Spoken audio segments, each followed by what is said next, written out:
우리의 삶의 중심이 사도행전 1장 14절, 2장 42절. 하나님이 허락하신 138 언약, 우리가 알고 있는 그 그리스도, 예수가 그리스도 되심 안에 우리가 모든 문제 해결하는 답이 있고, 또 그 그리스도의 언약을 통해서 하나님이 함께 하심이 1장 3절에 하나님의 나라요, 또한 그 언약을 통해서 우리를 세계 복음화 땅끝까지 인도하시는 분이 바로 성령 하나님이시다. 우리가 그 언약을 붙잡고요, 오로지 기도에 힘쓰고 사도의 가르침을 따라 떡을 떼며 오로지 기도하기를 힘쓰니라. 저와 여러분이 말씀에 매여서 성령에 매여서 승리하시기를 예수님의 이름으로 축원합니다. 사실 우리가요, 바라볼 곳은 분명합니다. 우리가 붙잡을 언약은요 분명합니다. 성경이 엄청 풍성한 말씀들이거든요. 네, 그 중에서 수많은 말씀이 있지만 이것만 붙잡아라 이 말을 하는 게 아니에요.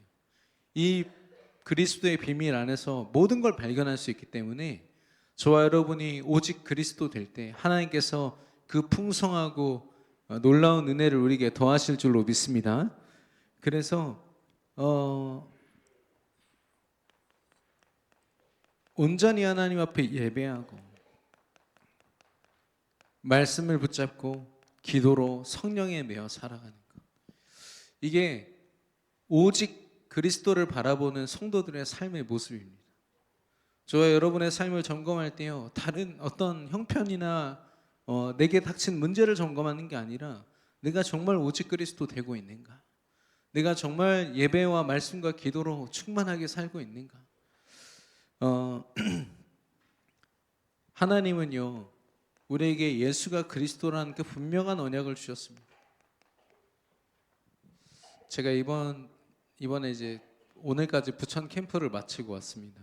근데 저를 통해서 영접을 하고 또 이제 양육을 받다가 이제 부천에서 신앙생활하던 청년이 있거든요. 근데 이번에 다른 교회로 이제 떠났어요. 그래서 반갑게 또 만나가지고 대화를 했는데 이 청년이 얘기하더라고요. 자기가 이 경제 투자라는 부분에서 복음으로 결론을 내렸고, 잘못된 이 불법적인 흑암 경제 가득한 투자, 그런 흐름 속에서 자기가 정말 빛의 경제로 올바르게 어떻게 투자할 것인가를 가르치는 그런 교육 콘텐츠를 만들고 싶다. 이게 소명이었거든요. 소명이고 사명이었는데 이제 복음 말씀을, 이 언약의 말씀을 듣지 못한 채로 꽤 오래 지금 몇 개월째 이제 보내고 있는 거죠.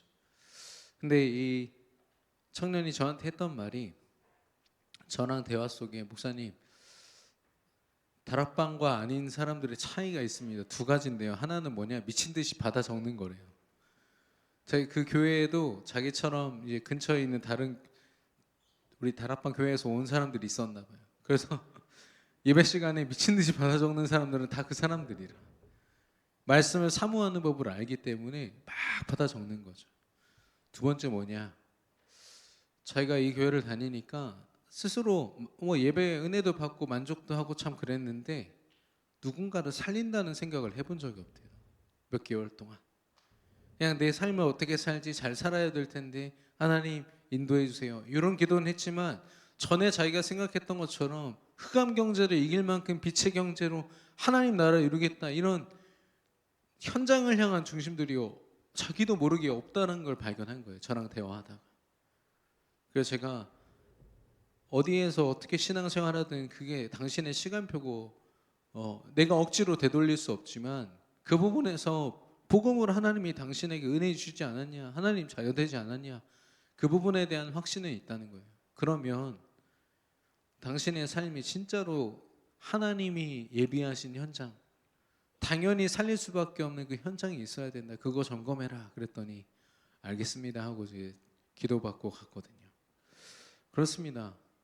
예수 그리스도 언약 안에 세계 복음화의 모든 비밀이 다 있는 줄로 믿습니다.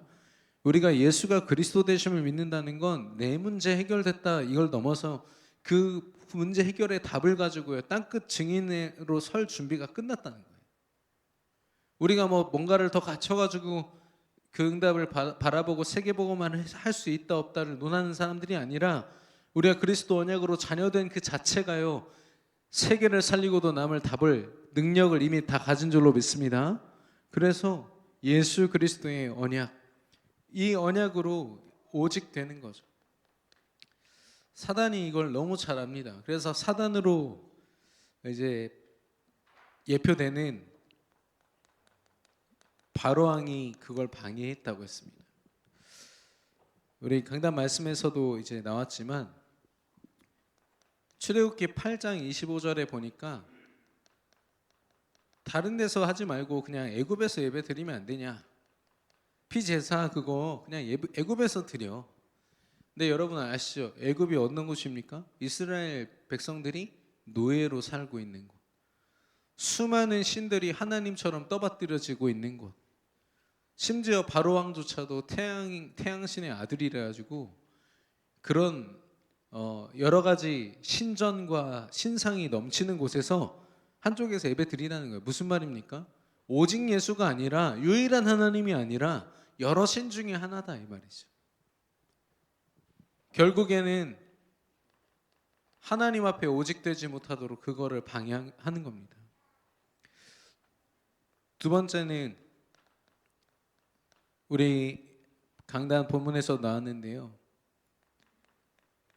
멀리 가지 말라고 했습니다. 예배를 드리는 데 있어서 대충 드리라는 거죠. 하나님이 원하시는 예배의 모습 말고 그냥 대충 드려. 드리고 와. 우리의 예배가 온전히 하나님께 영광 돌릴 수 없도록 우리의 모습과 중심과 생각이 어떻게든 하나님께 그리스도 이름으로, 오직 그리스도 이름으로 나아갈 수 없도록 방해하는 거 있죠. 세 번째는 10장 11절입니다. 너희들 장정만 데리고 나가라고 했어요. 이 말은 뭡니까?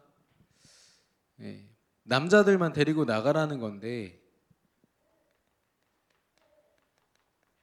후대들, 그러니까 후대와 가정을 볼모로 잡아놓은 거죠. 너희들이 거기서 도망치거나 잘못하면 얘네 다 죽여버릴 거야.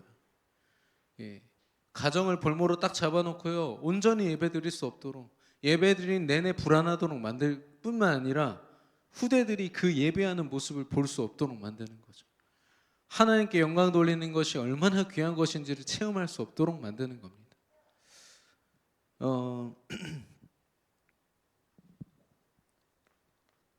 10장 24절에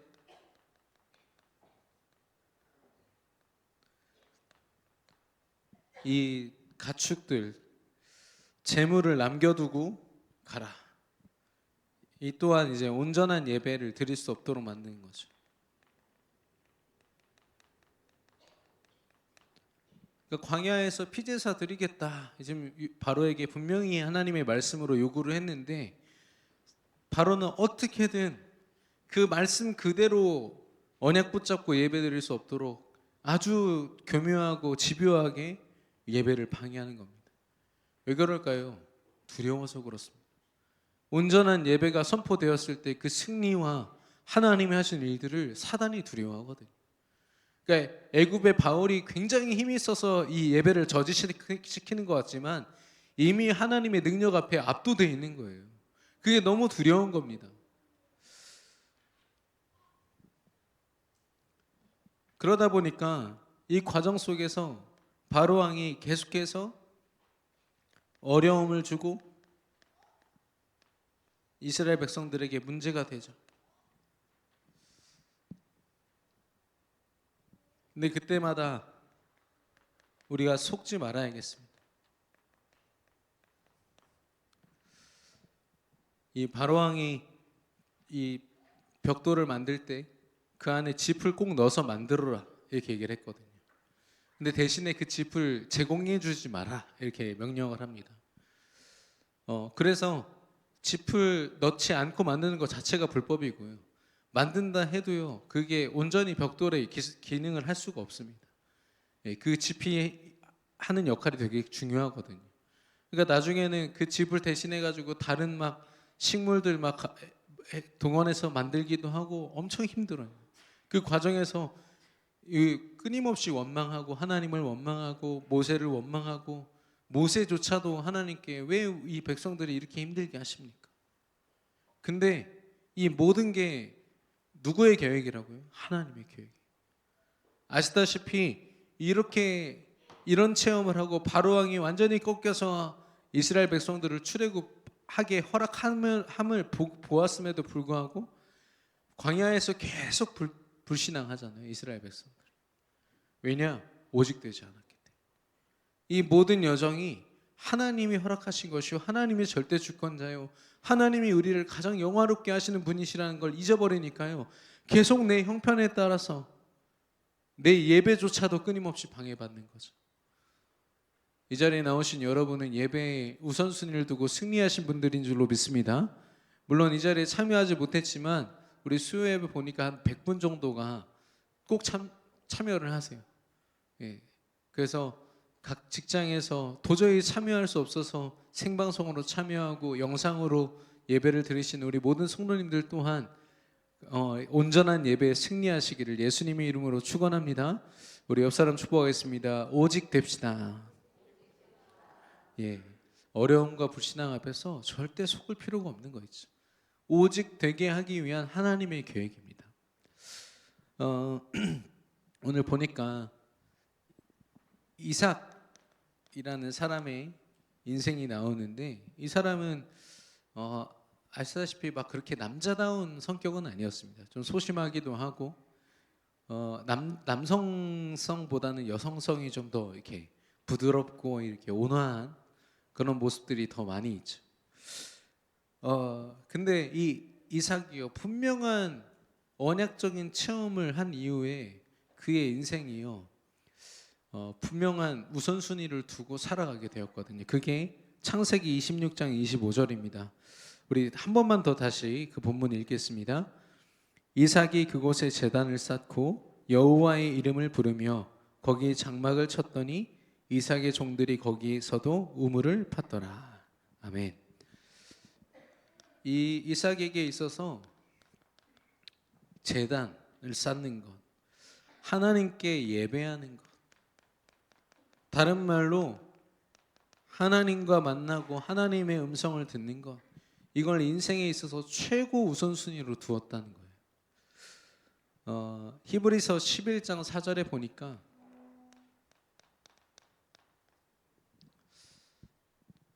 예전에 그 록펠러나 우리나라에도 정용진 씨나 이렇게 굉장한 부자들 있잖아요. 이 사람들 딱 죽으면 당장 뜨는 뉴스가 뭔지 아시죠?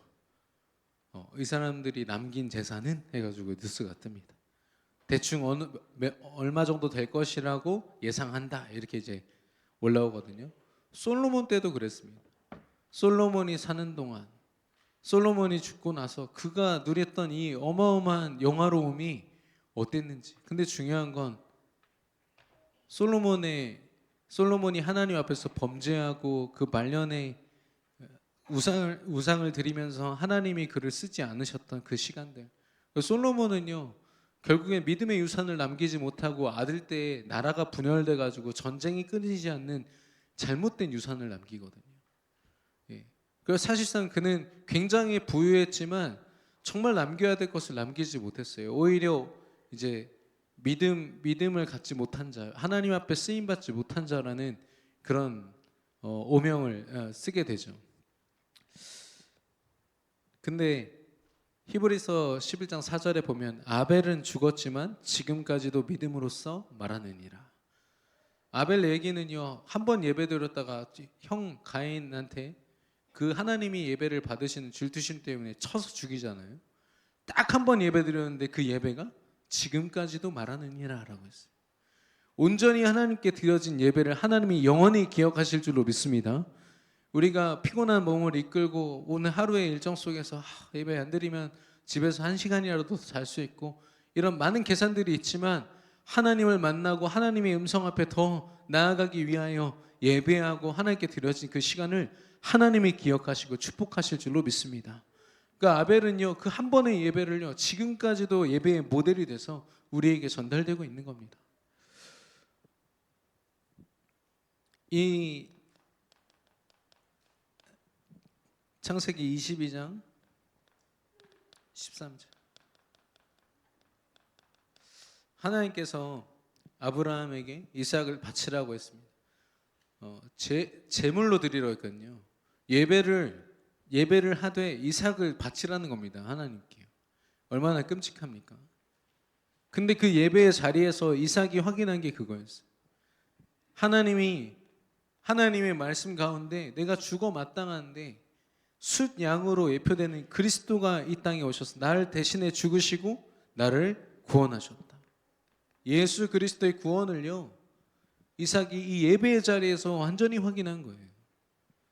예배의 자리에 자신을 내어드릴 때 하나님께서 무엇을 준비하셨는지를 확인한 거죠. 그래서 그 산 이름을 여호와 이레 이렇게 표현하지 않습니까? 이레라는 말은 하나님이 그 산에서 준비하셨다는 뜻인데, 준비라는 건 계획이 반드시 따라오거든요. 하나님이 우리의 구원을 계획하셨고 영세전에 계획하셨고 그 사랑과 은혜로 정확한 시간표 속에 저와 여러분을 구원하신 줄로 믿습니다. 우리를 향한 구원을 준비하셨어요. 이 이삭이 이걸 체험한 거죠. 창세기 22장 2절에 아브라함에게 말씀하십니다. 네 가장 사랑하는 독자 이삭을 제물로 드려라. 그때 아브라함에게 있어서 가장 소중한 것, 그리고 예배. 사실 이걸 거역하면 예배를 드리지 못하는 거잖아요. 그때 아브라함은 주저함 없이 자기 이삭을 하나님께 드립니다. 드리기로 결단하죠. 왜냐? 이미 확인했어요. 이 이삭조차도 하나님의 은혜로 주어졌고 말씀 그대로 됐다는 걸 알았어요. 또한 하나님이 또 하신 약속이 뭐냐? 네 아들 이삭을 통해서 세계복음만 이루겠다 말씀하셨거든요. 가나안 땅의 후대를 모래알보다 많게 하겠다, 그렇게 분명히 약속하셨거든요. 그래서 하나님의 절대 주권을 인정한 겁니다. 그리고 순종하죠. 가장 가치 있는 것을 내려놓는 자리가 전 예배인 것 같아요. 가장 가치 있는 건 사실 하나님이신데, 하나님과 함께하는 그 축복인데, 그거보다 내가 더 중요하게 여기는 것들 하나님은 늘 요구하시거든요. 너 그거 나에게 드릴 수 있니? 너 그거 갖고 제물로 드릴 수 있니? 나에게 내려놓을 수 있니? 질문하시거든요. 아브라함처럼 절대 주권 앞에 순종하는 저와 여러분 되기를 축원합니다. 가장 가치 있는 것을 내려놓고 예배하라. 여러분 어떤 문제가 있습니까? 이번에 캠프하는데 별일이 다 있더라고요. 어떤 목사님은 약간 이렇게 좀 신비에서 있다 이제 이렇게 우리 이 복음 속에서 계신 분인데, 자기 교회를 담당할 목사님을 음성으로 들었어요. 그 이름을. 그 목사님이 진성민 목사님인데 계속 뭐가 음성으로 진성민 막 그래가지고 자기 시달렸다고. 근데 지금 경인 지역이 여러 가지 어려움이 있어가지고 이번에 캠프할 때 많은 응답들이 있었지만 또 좀 이렇게 힘든 부분들도 분명히 있더라고요. 어떤 목사님들은 사실 그 캠프라는 게 막 어떤 특별한 방법이 있는 게 아닙니다. 내게 주신 강단 말씀 붙잡고요, 그 행복함으로 하나님 준비하신 거 기대하면서 현장에 가면 준비하신 대로 하나님 역사하신다. 이게 캠프거든요. 근데 어떤 목사님은 당장 우리 조장 목사님들한테 컨설팅 해달라고, 전도 컨설팅 해달라고, 어떻게 하는지 하나부터 열까지 방법을 알려달라고. 아니 나 말씀 붙잡고 나가면 된다 그랬더니 싱겁다고 뭐 이렇게 하시는 분도 계시고, 어떤 목사님들은 자기만의 전도의 방법이 너무 뚜렷한 거예요. 그러니까 우리가 이렇게 하고 현장 나가면 됩니다 했을 때요, 그 반감을 이길 수가 없어가지고 또 이제 우리 조장 목사님이랑 약간 갈등이 있기도 하고 그런 속에 있었는데, 특별히 우리 그때 강상모 목사님이 전체를 이끌면서 주셨던 말씀 중에 뭐냐면은 어려움이 왔을 때 사단 핑계 대지 말아라 했어요. 왜냐? 어려움도 하나님이 주신 거다. 그래서 그런 사람들이 있대요. 어려움만 오면 막 사단 욕하면서 막 기도하고. 근데 요셉이 감옥 가면 사단 욕해야 됩니까? 예. 우리가 물론 말씀을 놓치고 또 하나님 앞에 성령인도 받지 못해서 오는 어려움들은 사단이 우리를 속이는 걸 속일 확률이 높죠. 그러나 우리가 정말 언약 붙잡고 있는데도 오는 문제들은요, 하나님의 분명한 계획이 있는 줄로 믿습니다. 그래서 사단을 결박하지 말고 하나님께 질문하라는 거예요. 하나님 무슨 뜻이 있습니까? 어떤 계획이 있습니까? 그러니까 사단도 깜짝 놀라요. 내가? 하면서 갑자기 사단 핑계를 대면요, 우리가. 그러니까 이 이삭이요, 이 체험을 한 이후에는요, 창세기 26장 25절, 이삭이 브엘세바에 제단을 쌓고,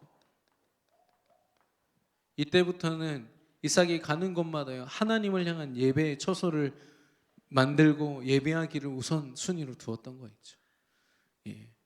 보면 예배한 이후에, 온전히 하나님 앞에 예배 드린 이후에 장막을 지었다고 했어요. 그 당시에 장막은 뭡니까? 삶의 터전입니다. 집을 지은 거죠. 나 한 사람과 가정.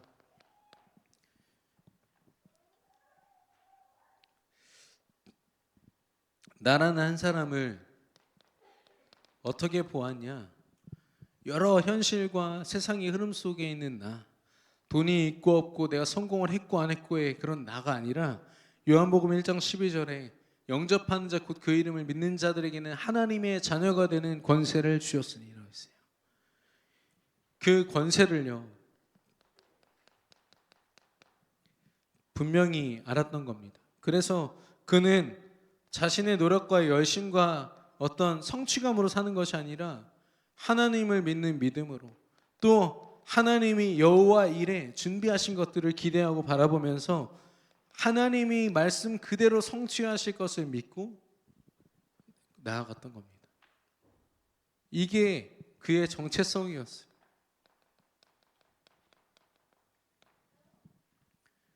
그래서 이삭은요, 남자로서는 좀 이렇게 평가가 썩 좋지는 않습니다. 근데 그가 가진 어떤 외모나 그가 가진 성격의 문제가 아니라요, 자신이 어떤 존재인지를 분명히 알았던 거. 믿음은 뭡니까? 망대 되신 하나님. 준비는 뭐죠? 하나님이 우리에게 준비하신 우리의 여정이요, 우리를 이끌어 가시는 방법은 성취를 통해서 세계복음화 이루시는 것. 이정표.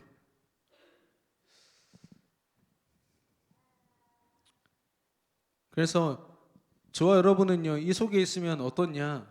영적 서밋이고, 이 사람들이요, 그리고 영적인 VIP예요.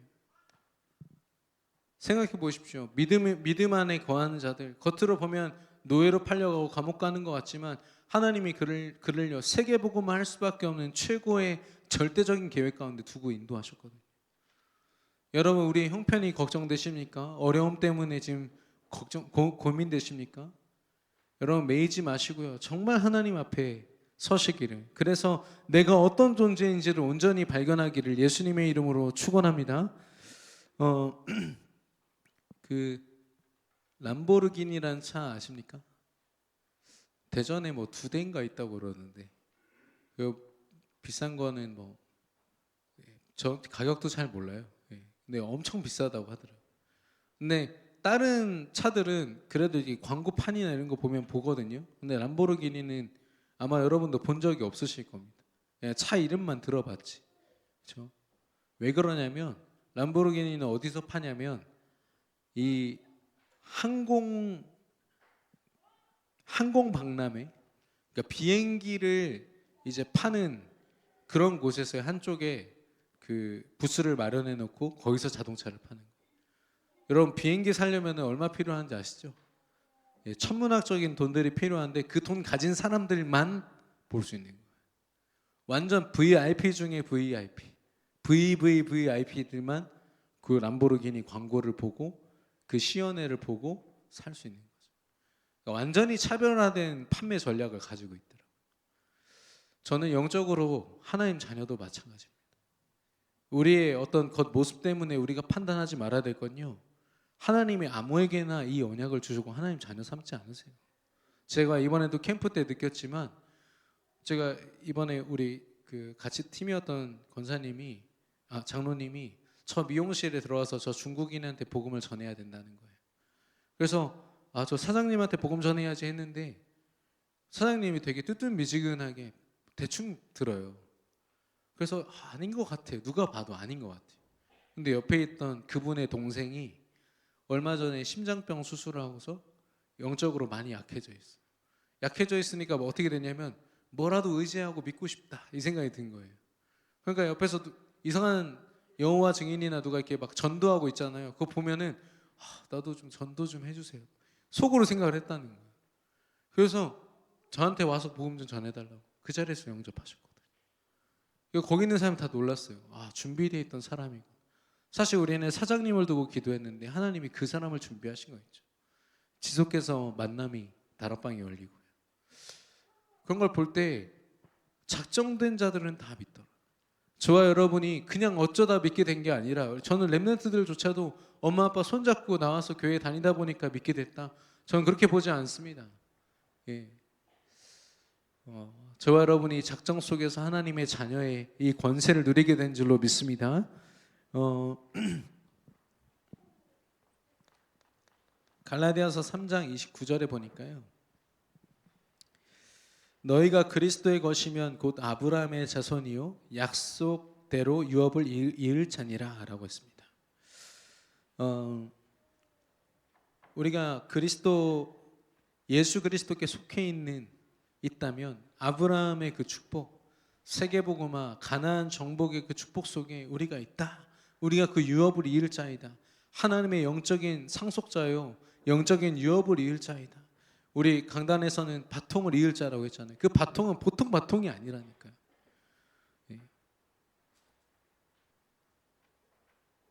아까도 말씀드렸지만 그 청년이 저한테 그랬어요. 자기가 그 교회를 떠나 있는 동안 살리는 법을 잊어버렸다. 에스겔서를 이야기하면서 그 성전에서 흘러가는 물이 닿는 곳마다 다 살아났다. 너에게 주신 그 말씀이 흘러갈 수밖에 없는 그 증인의 삶을 살 때 너를 통해서 모든 현장이 살아나는데 그 축복 속에 있냐? 그런 감각을 다 잃어버렸다. 되게 심각하게 생각하더라고. 자기는 그냥 은혜 받고 있다 생각했는데 자기 안에 영적인 한 부분을 잃어버렸다고 판단이 돼서, 목사님 그러면 제가 한 번 더 도전해보고 안 되면 또 연락드려도 되겠습니까? 그래서 계속 소통하기로 했거든요. 우리 안에 생명이 있기 때문에 누군가를 살릴 수 있는 겁니다. 그리스도의 생명이 넘치기 때문에 누군가를 살리는 생각을 하는 거거든요. 여러분 정말 전도하고 싶은 마음 있으시잖아요. 아무나 하는 생각이 아니에요. 어디 서울에 있는 모 교회는 그 전도왕 되면은 그 순금 10돈 준다고 하더라고요. 그것 때문에 미친 듯이 전도한다고 하더라고요. 여러분 그런 전도하지 마십시오. 생명이 없는 거예요. 우린 그런 분들 없겠지만 우리는 우리 안에 있는 행복과 은혜가 넘쳐서 전도하는 거 아닙니까? 하나님이 준비하신 영혼들을 만났을 때 그 기쁨을 우리가 누리는 겁니다. 이번에 이제 캠프에서 우리 장로님 한 분이 공장을 운영하시는 어떤 집사님을 만났어요. 이분은 온누리교회인가 어디를 다니세요. 그러니까 우리 교단이 아니죠. 근데 이분을 만나서 대화하는 중에 자기 공장에서 일하는 12명의 다민족들이 있다. 근데 이 다민족들이 예배했으면 좋겠다는 생각을 전부터 했다는 거예요. 그래서 자기 사무실 한쪽에다가요, 예배하는 공간을 만들어 놨어요. 강대상이랑 이런 거. 근데 보통 우리가 그렇게 생각하면 이게 컨테이너 같은 데다 대충 만들었겠지. 천만의 말씀. 너무 이렇게 잘 만들어 놨어, 예배 공간을. 그리고 이 사람들이 진짜로 하나님께 집중하게 하려면은 기숙사도 필요하지 않을까, 그래서 그 옆에 있는 뒷산을 사놨어요. 이제 건물만 지으면 돼. 그런 중심 가진 분을 딱 만난 거예요. 근데 이곳을 두고 이 다민족들을 두고 중심 있게 그리스도의 복음을 전할 뿐이 없다는 거예요. 그래서 제가 담당했던 교회 목사님이 그곳에 매 주일마다 들어가서 이제 예배드리기로 했거든요. 예. 그분의 계획이요. 지금은 12명, 15명이지만 앞으로 50명, 100명 받아가지고 그 많은 사람들이 선교사로, 각 나라의 선교사로 파송될 수 있도록 자기가 돕겠다고. 그 중직자가 다 준비되어 있어요. 장소 다 준비되어 있고 사람 다 준비되어 있고. 하나 문제가 있다면 방글라데시, 태국 언어가 5개라. 이게 좀 지금 과제입니다. 어떻게 전달해야 될지 손짓 발짓 다 해야지 겨우 이제 대화가 되는 정도이기 때문에 이 부분을 두고 지금 같이 고민하고 있습니다만은 하나님이 다 준비하신 거죠. 여러분, 하나님께서 다 준비하신 줄로 믿습니다. 예, 갈라디아서 3장 29절 우리를 이 영적인 상속자요 하나님 나라 유업을 이을 자라고 말씀하십니다. 근데 갈라디아서 4장 8절에 보니까 그러나라고 해요. 그러나 너희가 그때에는 하나님 아닌 자들에게 종노릇하였다. 이 축복을 놓치는 순간 어떻게 된다고요? 하나님이 아닌 자들에게 종노릇한다고 했어요. 세상에 종노릇하고 사단의 종노릇하고.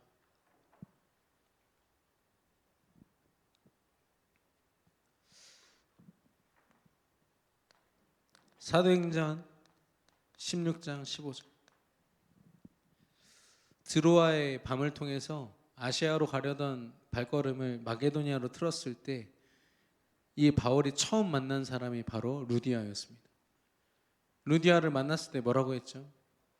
하나님께서 그의 마음을 움직이셔서 바울의 말씀을 청종하게 하시고 믿게 하시고 구원받게 하셨어요. 그리고서 한 말이 이 말입니다. 그와 그 집이 다 세례를 받고 우리에게 청하여 이르되 만일 나를 주 믿는 자로 알거든 내 집에 들어와 유하라 하고. 자기 집을요 미션 홈으로 드린 거예요. 예배하는 장소로 드린 겁니다. 나의 집이 우리 가족만 화목하게 하는 것이 아니라 이 지역을 살리는 전초 기조가 되도록 바울에게 내어놓은 거죠. 그래서 바울이 뭐 감옥에도 갇히고 그런 일들이 그 장소에서 있지 않습니까? 근데 계속해서 바울이요 루디아의 집에서요 그 사역을 계속 지속해 갑니다. 예. 제자가 세워졌죠. 또 장소가 확정이 되니까요 그 바울의 전도 역사가요 더 성령의 역사가 더 뚜렷해지는 거예요. 흑암이 꺾이고 하나님 나라가 임하는. 저와 여러분의 가정이 하나님 앞에 예배하는 그리고 그 지역을 책임지는 그런 예배의 자리, 하나님이 축복하시는 그런 자리가 되기를 예수님의 이름으로 축원합니다. 그래서 이 이삭이 이렇게 장막을 지었던 거죠. 예배하는 그 언약 예배 위에 자신의 가정과 자신을 세웠고, 그리고 그의 종들이 우물을 팠다고 했습니다. 우물은 업과 경제입니다.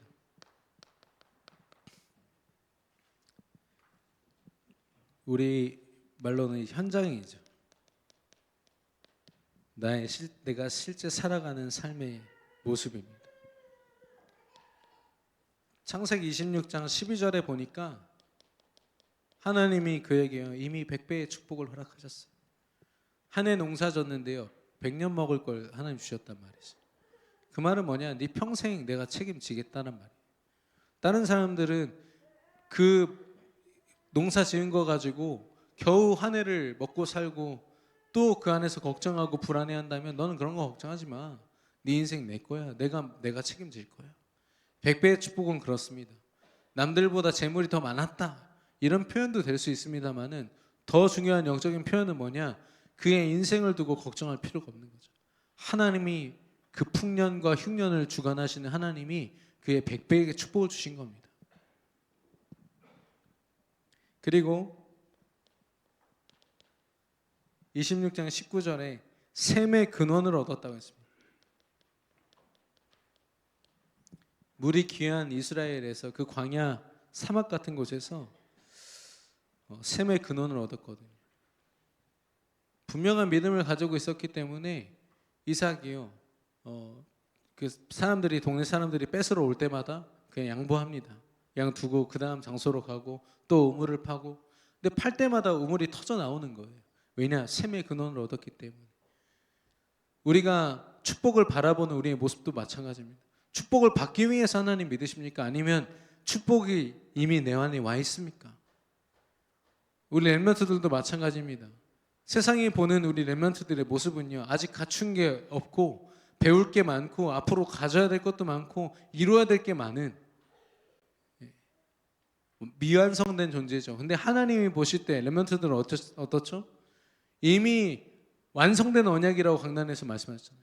하나님은 이미 그 한 사람의 인생을 완성시켜 놓고 그리스도 이름으로 우리를 하나님 자녀로 부르신 줄로 믿습니다. 우리는 이미 완성된 사람들이에요. 그 축복을 따라가는 게 아니라, 축복에 메말라 있는 자가 아니라 축복을 누리는 사람, 내 안에 있는 축복을 늘 확인하는 사람, 그 사람인 거죠.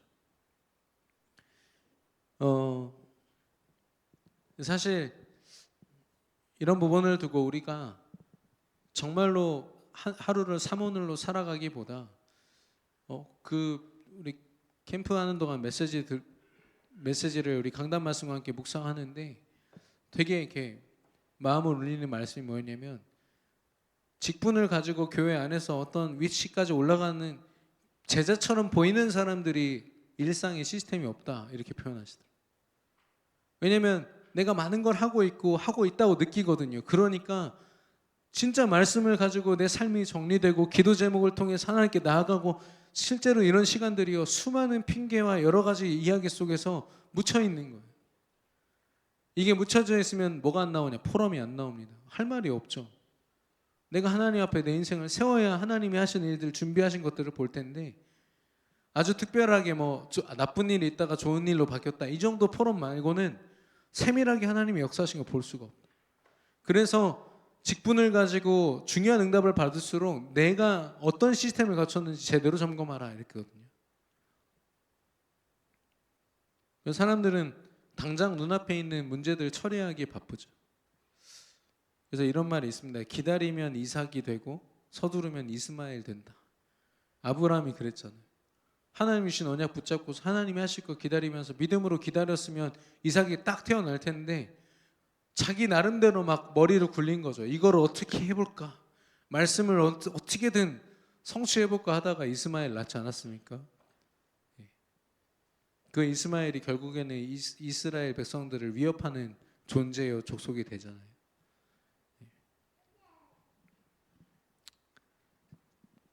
창세기 26장 22절입니다. 하나님께서 르호봇 우물을 계속해서 파다 보니까 이삭이 가지고 있는 땅이 넓어진 거예요. 그래서 르호봇이라는 뜻이, 이름 자체가 넓다라는 뜻입니다. 하나님이 그의 지경을요 그렇게 넓히셨어요. 하나님의 은혜가요 곳곳에, 그가 우물을 파는 곳마다 하나님의 역사와 하나님 나라가 임한 겁니다.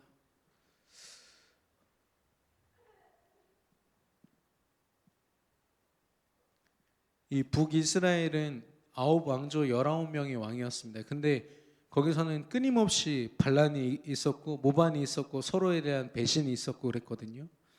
근데 다윗 이 남유다는요 그런 사건들은 없습니다.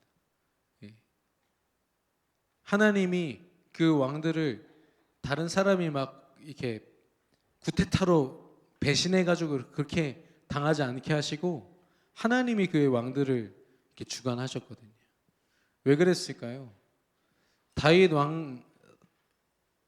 다윗의 혈통, 하나님이 세우신 그 왕들에 대한 존경이 있었기 때문에 함부로 왕을 대할 수가 없었어요. 하나님이 세우신 왕에 대한 그 존경심이 있었기 때문에 배신한다, 배반한다 이런 게 없었어요. 그만큼 하나님의 절대 주권은요 중요한 겁니다. 하나님께서 우리 인생을 두고요 그런 절대 주권으로 역사하시는데, 그걸 모르는 사람들이 서로 배신하고 내 방법 쓰고 불신앙하고, 우린 그럴 필요가 전혀 없는 거 있죠.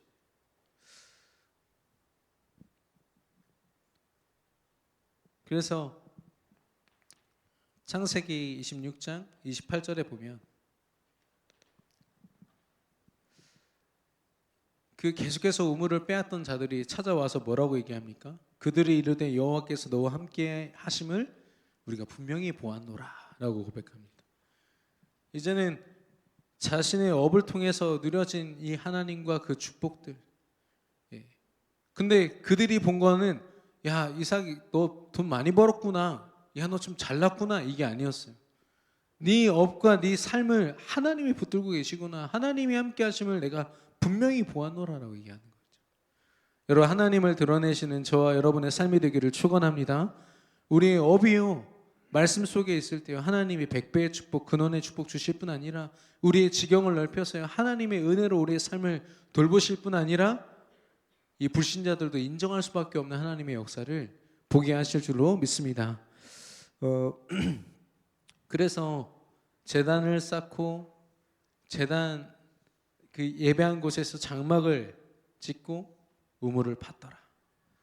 저와 여러분의 삶의 우선순위가 예배와 또 나 가정 그리고 업으로 현장으로 이 우선순위가 분명해지기를 예수 그리스도 이름으로 축원합니다. 결론입니다.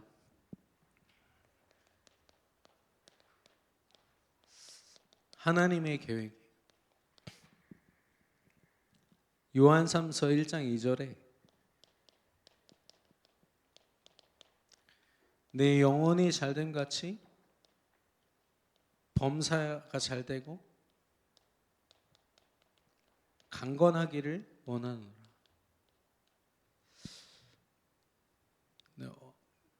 우리는 몸이 건강하고 또 인생에 별일 없을 때 예배를 제대로 드리기도 한다고 합니다. 남의 집 얘기처럼 말씀드릴게요. 우리 가운데는 그런 분이 없을 거라고 믿고요. 근데 너무 많은 우리의 육신의 어떤 강건함들이요 우리 예배를 막 가로막고 우선순위를 막을 뿐 아니라 수많은 일들이요 하나님의 계획으로 인정되지 않는 많은 일들이 우리가 온전히 하나님께 바라보고 하나님 만나는 걸 방해합니다.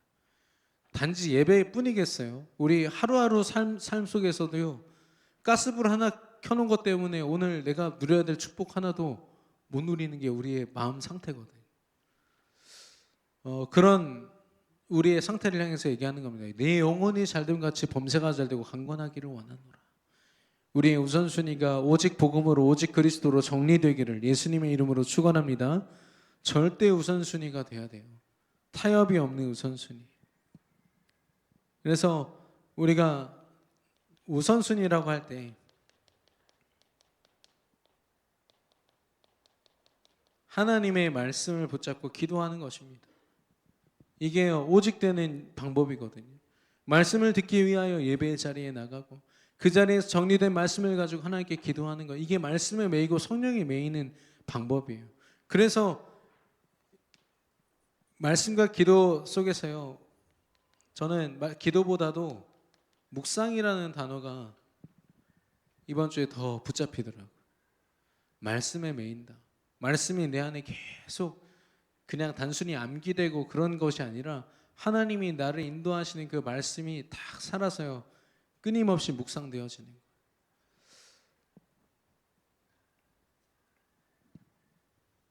말씀에 의지하여 그물을 내리리이다. 시몬 베드로가 예수님 만났을 때 했던 말이거든요.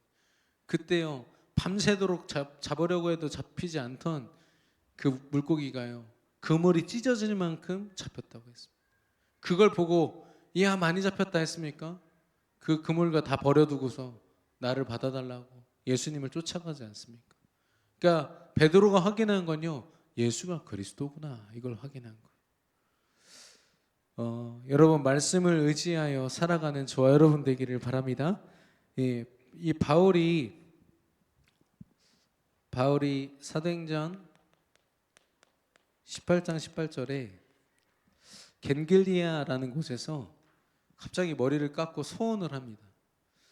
머리를 왜 깎지? 이 당시에도 나시린이라는 게 있었어요. 나시린 아시죠? 하나님께 드려진 사람, 드려진 인생. 사무엘이 그렇지 않습니까? 근데 나시린들은요, 뭐 머리 깎지 말아라 이런 게 있어요. 근데 왜 바울은 머리를 깎았습니까? 자기가 지금까지 살아온 것에 대한 하나님 앞에 회개와 다시 시작에 대한 결단이에요. 예. 이 자리에서요 바울이 갑자기 머리를 깎고 서원했다고 나온다니까요. 저와 여러분이 서원해야 됩니다.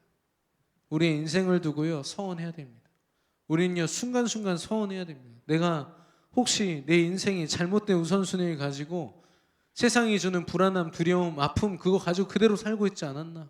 하나님이 주는 것은 기쁨과 감사고 구원에 대한 감격인데 그것으로 그리스도의 생명으로 살기보다 혹시 세상이 주는 눈에 보이는 현상과 현실의 모습 그대로 영적 사실을 보지 못한 채로 눈에 보이는 것만 의지해 살지 않았나?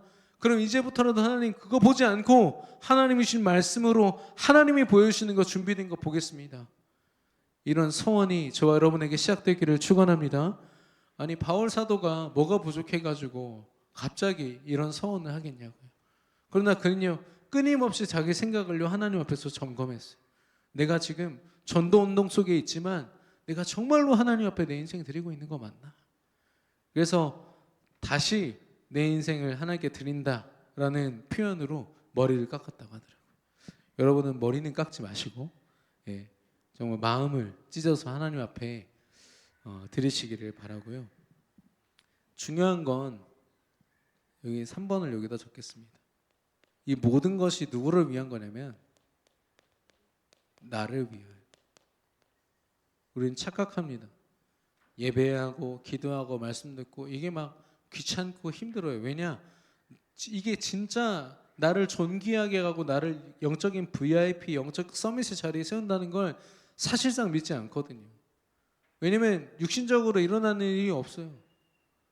요셉을 영적 서밋이라고 하지만 감옥에 있는 요셉을 여러분 인정할 수 있겠습니까? 감옥에 있는 요셉을 데려다가 이 자리에서 간증하라면 여러분 그거 들으시겠어요? 우리 눈으로 판단돼 가지고요 저게 축복이다라고 하는 거, 저게 축복이다 아니다를 우리가 판단해서는 안 돼요. 우리는 알 수가 없어요. 뭐가 축복이고 뭐가 응답인지. 어려움이 닥치면 그게 저주고 그게 힘든 겁니까?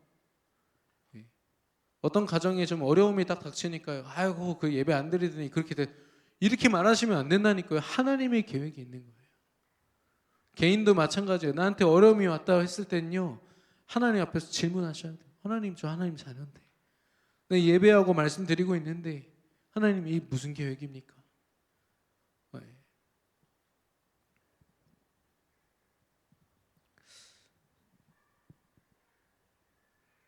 고린도전서 4장 8절에 보니까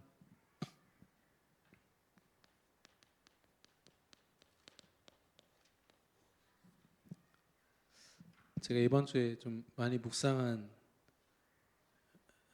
구절입니다. 제가 읽어드리겠습니다. 너희가 이미 배부르며 이미 풍성하며 우리 없이도 왕이 되었도다. 우리가 너희와 함께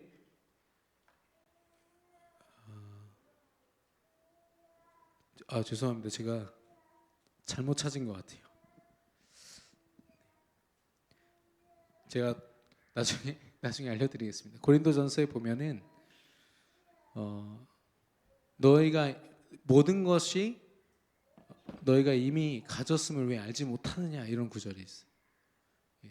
너희가 가진 모든 것을 누가 주었냐? 하나님이 주신 거 아니냐? 고린도 교회 성도들이요 하나님이 준 은혜를 망각한 채로 자기 판단, 자기 주장, 그것도 고린도 그 지역에 막 잘난 자기의 어떤 신분과 권세를 가지고 육신적인 신분과 권세를 가지고 막 교회 안에 팔을 나눠 싸우고 있으니까 그들을 향하여 질책하는 말씀을 주신 게 뭐냐? 니들이 가지고 있는 거 다 하나님이 주신 거 아니냐?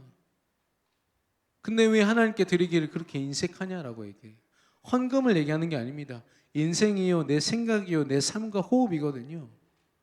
너무 계산이 많고 자기 손익을 따지고 유익을 따져서 드리고 말고를 끊임없이 계산하는 거예요. 이 자리에 그런 분은 안 계시겠지만 우리도 모르게 속거든요.